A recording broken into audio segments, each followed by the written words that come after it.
नमस्कार मंडळी, नवीन एका इंटरेस्टिंग व्हिडिओमध्ये सर्वांचं मनापासून स्वागत आहे. मित्रांनो, महाराष्ट्रातील दिव्यांग बांधवांसाठी ही व्हिडिओ अतिशय महत्त्वाची आहे. मित्रांनो, राज्य सरकारच्या माध्यमातून एक अतिशय महत्त्वाचा शासन निर्णय जाहीर झाला आहे आणि त्या शासन निर्णयाच्या माध्यमातून तुम्हाला आता ऑफलाईन पद्धतीने हयातीचा दाखला काढायची गरज नाहीये. तर तुम्हाला सत्यापन ॲपवरती हयातीचा दाखला काढून तुम्हाला या योजनेचा लाभ पुढे अविरतपणे किंवा नियमितपणे घेता येणार आहे. परंतु मित्रांनो, हा हयातीचा दाखला सादर करत असताना अनेक दिव्यांग बांधव असतील किंवा संजय गांधी निराधार अंदाज योजनेचे जे लाभार्थी असतील त्यांना अडचणी येत आहेत.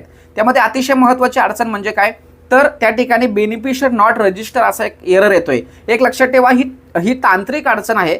तर ज्यावेळेस तुमच्या संदर्भात असं येत असेल तर तुम्ही तुमच्या तहसील कार्यालयामध्ये एक अर्ज सादर करायचा आहे की बाबा मी हयातीचा दाखला तयार करत असताना अशा पद्धतीचा मला एरर येतोय, तर त्यावरती मार्ग काढा. आणि अर्ज केल्यानंतर त्या ठिकाणी तुमच्या याद्या तयार केल्या जातील आणि संबंधित टेक्निकल टीमकडे पाठवून तुमचं नाव त्यामध्ये ॲड करून नंतर तुम्हाला फेस पद्धतीने किंवा बायोमेट्रिक पद्धतीने किंवा आयरिसच्या पद्धतीने तुम्हाला त्या ठिकाणी हयातीचा दाखला काढता येणार आहे. हा एक महत्त्वाचा विषय. तुम्हाला टेन्शन घ्यायची गरज नाही, कारण याची सर्वस्वी जबाबदारी ही तहसीलदार आणि नायब तहसीलदार यांची आहे. लक्षात ठेवा, ते तुमच्या घरी येऊन ते काम करणार आहे, त्यामुळे काळजी करायचं कारण नाही आहे. पण दुसरा, दिव्यांग बांधवांना एक महत्त्वाची अडचण अशी येते की ज्यांचं डोळ्यांचा सुद्धा प्रॉब्लेम आहे, ज्यांचं ठसे येत नाही, म्हणजे बोटांचा हाताचा सुद्धा प्रॉब्लेम आहे, किंवा ज्यांचा फेस प्रॉपर नाही आहे त्यांचा सुद्धा अडचण आहेत, तर अशांचा हयातीचा दाखला काढला जात नाहीत. या संदर्भात UIDचा एक अतिशय महत्त्वाचा परिपत्र किंवा शासन निर्णय आहे. तो शासन निर्णय तुम्हाला मी स्क्रीनवरती दाखवतोय. या शासन निर्णयामध्ये किंवा या परिपत्रकामध्ये अतिशय बारीक बारीक गोष्टी व्यवस्थित समजावून सांगितलेत. ज्या लोकांचं बायोमेट्रिकने होत नाही त्यांना आयरिसने करता येणार आहे, किंवा ज्यांचं आयरिसने होत नाही त्यांनी बायोमेट्रिकने करता येणार आहे, किंवा दोन्ही पद्धतीने झालं नाही तर फेसने करता येणार आहे.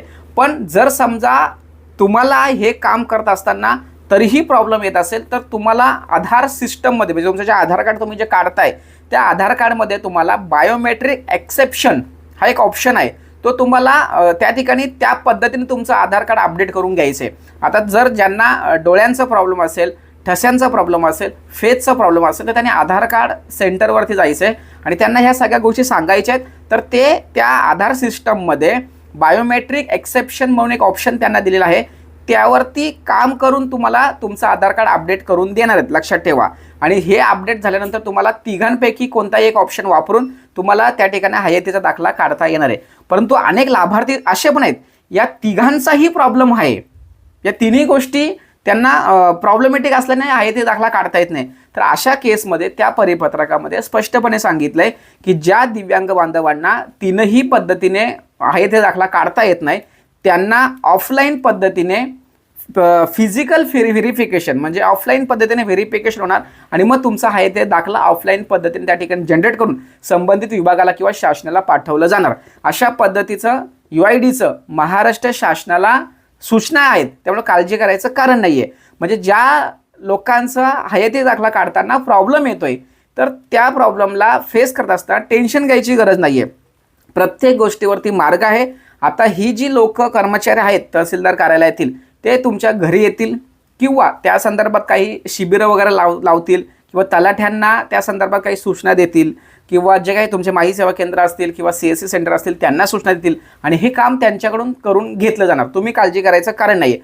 फक्त तुमची जी काही अडचण आहे त्या अडचणी संदर्भात एक तहसीलदार कार्यालयामध्ये अर्ज द्यायचा आहे. म्हणजे उद्या सकाळ असं व्हायला नको का बाबा तुम्ही हयातीचा दाखला न सादर केल्यामुळे तुम्ही या योजनेपासून वंचित राहणार आहे. आता या संदर्भात तुम्ही अर्ज सादर केल्यानंतर त्याची OC तुमच्याकडे घ्या, कारण जिल्हाधिकारी कार्यालयाच्या माध्यमातून प्रत्येक आठवड्याला त्यांची VC द्वारे त्या कामाचा आढावा घेतला जाणार आहे आणि या कामाच्या आढाव्यामध्ये 100% पूर्ण काम करण्याची जबाबदारी तहसीलदार कार्यालयाची आहे आणि तहसीलदारांची त्याचबरोबर नायब तहसीलदारांची. त्याच्यामुळे आपल्यापेक्षा त्यांची जबाबदारी मोठी आहे, त्यामुळे काळजी करायचं कारण नाही आहे. पण जरी समजा तुम्ही या पद्धतीने जर काही केलं, म्हणजे बायोमेट्रिक एक्सेप्शन म्हणून वापर करून जर आधार अपडेट केला तर तुम्हाला त्या ठिकाणी तुमचा प्रॉब्लेम सॉल्व्ह होऊ शकतो.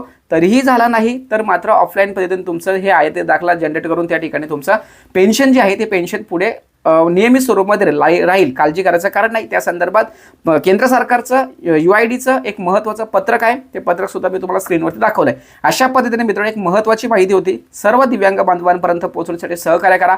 भेटूया पुढील व्हिडिओसह. तोपर्यंत धन्यवाद. जय हिंद, जय महाराष्ट्र.